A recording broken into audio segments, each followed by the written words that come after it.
Почитувани граѓани, и по 4 дена реакциите за новата скандалозна одлука на владата да формира некаков си посебен совет за унапредување на образованието не стивнуваат.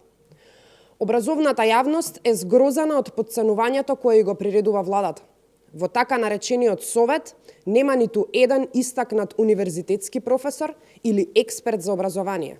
Напротив, така наречениот совет е полн со луѓе со сомнително образование и сомнителни кариери. Луѓе кои на ниту еден начин не може да се поврзат со образованието, а не па со напредување на истото. Со советот председава дезертерот Ковачевски, за кој медиумите информираа дека во дата базата на факултетот во Црна Гора воопшто не постои негова докторска студија, што отвара многу сомнежи. И клучно е дали тој воопшто докторирал на Универзитетот во Подгорица. Замислете, кој ќе го води телото кое е од суштинско значење за Република Македонија.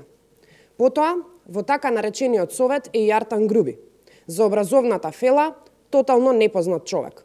Артан Груби позади себе има 0 минути во настава и 0 напишани научни и стручни трудови.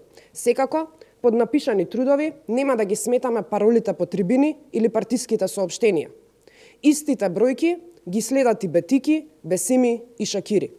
Па така, за овој некомпетентен совет останува нејасно како човек со спорен докторат и луѓе со 0 образовно искуство во својот живот ќе го напредуваат образованието. Како и со што овие тотално некомпетентни луѓе ќе го напредуваат секторот кој е суштински за секоја држава.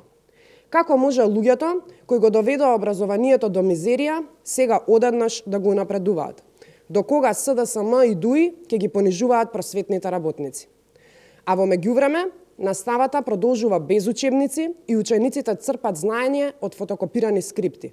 Се склучуваат сделки за принтани скрипти од половина милион, а во некои училишта и нив ги нема. Продолжуваат ветувањата, продолжуваат со формирање на советодавни тела и комисии, од кои не само што нема резултати, напротив, по нивното формирање, секогаш состојбите стануваат полоши. Ова мора да има крај, време е за избори и време е за одговорна влада. Ви благодарам.